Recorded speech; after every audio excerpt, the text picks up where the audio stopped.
Bonjour, Nicole Belloubet, garde des Sceaux, a adressé au parquet une circulaire sur la politique pénale de la France en matière de lutte anticorruption internationale. Pour évoquer ce sujet, j'ai le plaisir de recevoir Nicolas Brouk, associé au sein du cabinet Signature Litigation. Nicolas Brouk, bonjour. Bonjour Arnaud. Alors, cette circulaire fait aussi le bilan des outils dont dispose la France en matière de lutte anticorruption, et notamment la CJIP, la Convention judiciaire d'intérêt public. Quel bilan faites-vous de cette CJIP? Alors la circulaire dresse un catalogue de l'arsenal répressif applicable en matière de lutte contre la corruption internationale et on comprend que le gouvernement a une échéance importante très clairement à l'esprit, à savoir la révision par l'OCDE de son évaluation du dispositif français applicable en la matière en 2021. S'agissant de la CJIP, puisque vous m'interrogez plus précisément sur cette question, on sait que donc cette forme relativement récente de transaction pénale a été introduite du droit américain en droit français par la loi Sapin 2 en 2016. Et depuis cette date, ça fait à peu près 3 ans et demi, pas moins de 6 conventions ont été conclues par les parquets de France avec un certain nombre d'entreprises.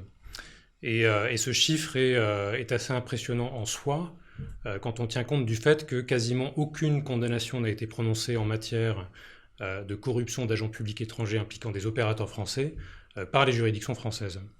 Donc voilà, donc c'est assez impressionnant de voir cette montée en puissance et en termes d'efficacité du parquet en France. Et à mon sens, cette évolution des choses trouve deux ordres d'explication. Le premier facteur, c'est que le parquet exige des entreprises qu'elles coopèrent pleinement avec lui dans le cadre de son enquête pour pouvoir prétendre à la conclusion d'une CJIP, et ce à des conditions acceptables. Et l'illustration la plus frappante de ce en quoi consiste la coopération, c'est une forme de délégation du travail d'enquête, ou en tout cas d'une partie importante de celui-ci, par le parquet à l'entreprise. Et donc ce faisant, le parquet trouve une réponse très pragmatique aux problèmes chroniques de manque de moyens dont il souffre. Et donc ça, c'est un premier facteur qui permet d'expliquer pourquoi les choses sont devenues beaucoup plus efficaces s'agissant de la répression de la corruption en France.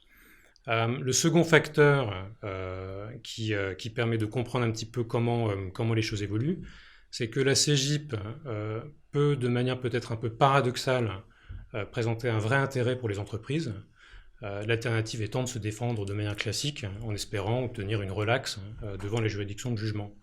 Ça présente un intérêt tout d'abord parce qu'en termes d'image, l'entreprise échappe au procès qui peut avoir un effet dévastateur, comme vous le savez. Par ailleurs, la CJIP permet de mettre un terme au dossier dans un horizon de temps lisible et en tout cas raisonnable. Et l'alternative, c'est de subir les affres d'une information judiciaire qui peut durer pendant des années. Et enfin, il faut quand même le dire, quand on regarde les conventions qui sont intervenues ces 3 dernières années dans des dossiers de corruption, en termes d'enjeux financiers, le résultat était quand même plus intéressant pour les entreprises que le montant auquel elles auraient pu être condamnées dans l'hypothèse où la juridiction décidait d'entrer en voie de condamnation à leur égard. Donc voilà qui permet de dresser ensemble un petit peu ce bilan des CJIP. Et je pense que pour terminer, il faut revenir juste un instant sur les 2 affaires peut-être les plus importantes jusqu'à présent, qui étaient les dossiers Airbus et Société Générale, et de souligner que pour la première fois, le parquet national financier a conclu des accords sur un pied d'égalité avec les autres autorités de poursuite qui étaient impliquées, donc les Américains et les Britanniques, et ça n'aurait pas été possible si la CJIP n'avait pas été introduite en droit français. Donc je pense qu'en synthèse, on peut dire que du point de vue de l'État, et dans une certaine mesure du point de vue des entreprises, le bilan est plutôt positif.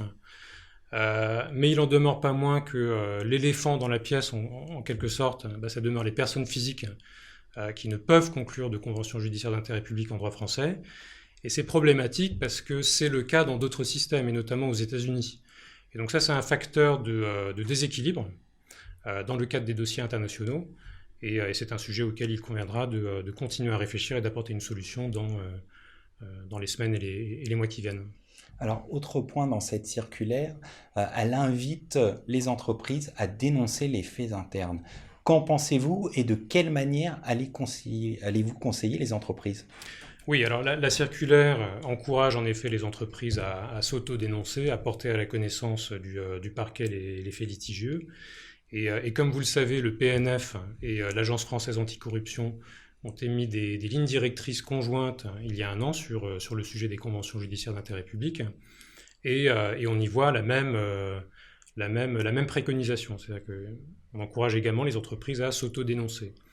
Ce qu'on comprend, c'est qu'en échange, et pour reprendre la terminologie de la garde des Sceaux, le parquet exercera une forme de clémence en décidant si l'entreprise peut prétendre à la conclusion de l'accord et à des conditions favorables.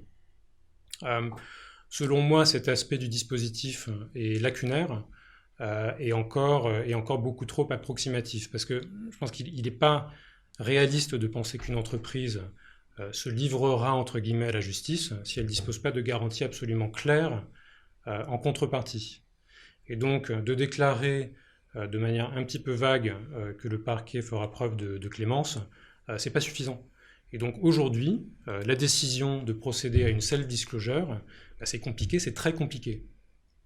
Et donc on peut espérer que les choses évolueront à cet égard-là également à l'avenir, parce que quand vous regardez les circulaires du parquet fédéral américain applicables en matière de dossier FCPA, donc, qui réprime la corruption internationale en droit américain, il est écrit noir sur blanc qu'une entreprise qui s'autodénonce, qui coopère pleinement avec le parquet et qui remédie aux dysfonctionnements qui ont été constatés, eh bien par principe, elle bénéficiera d'un classement sans suite. Donc on ne parle même pas de la conclusion éventuelle d'un accord, ni même d'une amende négociée à des conditions favorables, on parle d'un classement. Et il n'est pas inimaginable, je pense, de transposer cette solution en France. Tout d'abord, le parquet dispose du pouvoir d'apprécier de l'opportunité des poursuites. Et après, sur le fond, au plan des principes, il ne me paraît pas choquant qu'une entreprise qui s'autodénonce, qui coopère pleinement avec la justice et qui adopte des programmes de mise en conformité destinés à prévenir la corruption à l'avenir, ne soit pas sanctionnée. Donc on peut espérer que ce point sera débattu par le PNF, avec le MEDEF notamment, dans le cadre de la consultation qui a été demandée par la garde des Sceaux. Et donc, voilà, enfin, on se dirigera, je l'espère, vers plus de clarté et in fine plus d'efficacité du dispositif de lutte contre la corruption en France. Merci Nicolas, merci à toutes et à tous pour votre fidélité et à bientôt sur le monde du droit.